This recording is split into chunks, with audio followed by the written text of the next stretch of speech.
In this question, we are given a crystalline solid of a pure substance has a face-centered cubic structure with a shell edge of 400 picometer. If the density of the substance in the crystal is 8 gram per centimeter cube, then the number of atoms present in 256 gram of the crystal is n into 10 raised to the power 24. The value of n is. तो हमें यहाँ पे value of n find करना है. तो यहाँ पे की concept क्या यूज करेंगे? हम यहाँ पे फॉर्मूला और हम बोल सकते हैं रिलेशन ऑफ डेंसिटी लिखेंगे. तो जो डेंसिटी है it is equal to z into M divided by N A into a cube. अब z क्या है? Number of units. m क्या है? Molecular mass. एन ए क्या है? Avogadro's number. एंड a क्या है? As length. ओके, सो अभी हमें फाइंड करने के लिए बोला है फॉर एफसीसी. यहाँ पे एफसीसी के लिए फाइंड करने के लिए बोला है, राइट? और face centre cubic cell. So for FCC क्या होता है? फॉर एफसीसी जो हमारा z है, जो z है उसका वैल्यू कितना है? 4 है. Okay, then we are given the value of a which is 4 into 10 raised to the power minus 8 centimetre. Okay, so इसे कन्वर्ट कर लेते हैं to metre. So it will be 4 into 10 raised to the power minus 10 metre.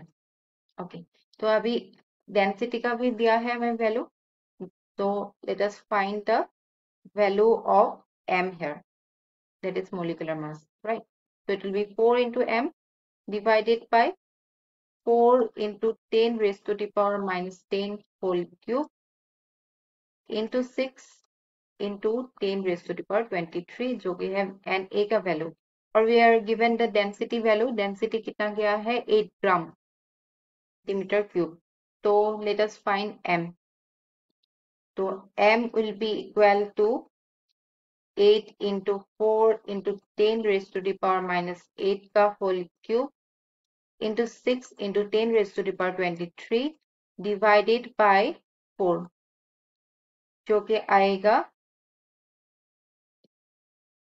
8 into 6 into 10 raised to the power 23 और 4 cube कितना है? 64 into 10 raised to the power minus 24 divided by 4.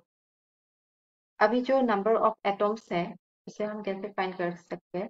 Number of atoms it is equal to number of moles, right? That is weight divided by molar mass into Na. Number of moles into Na. तो weight कितना दिया गया है?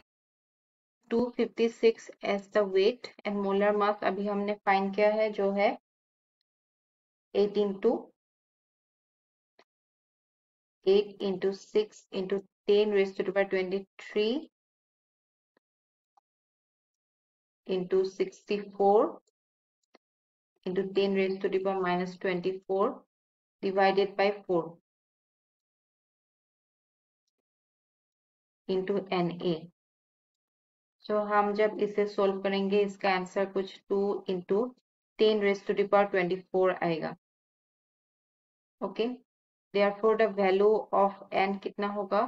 Value of n will be equal to 2. Okay, so 2 will be our required answer. 2 will be our required answer. I hope you understood. Thank you.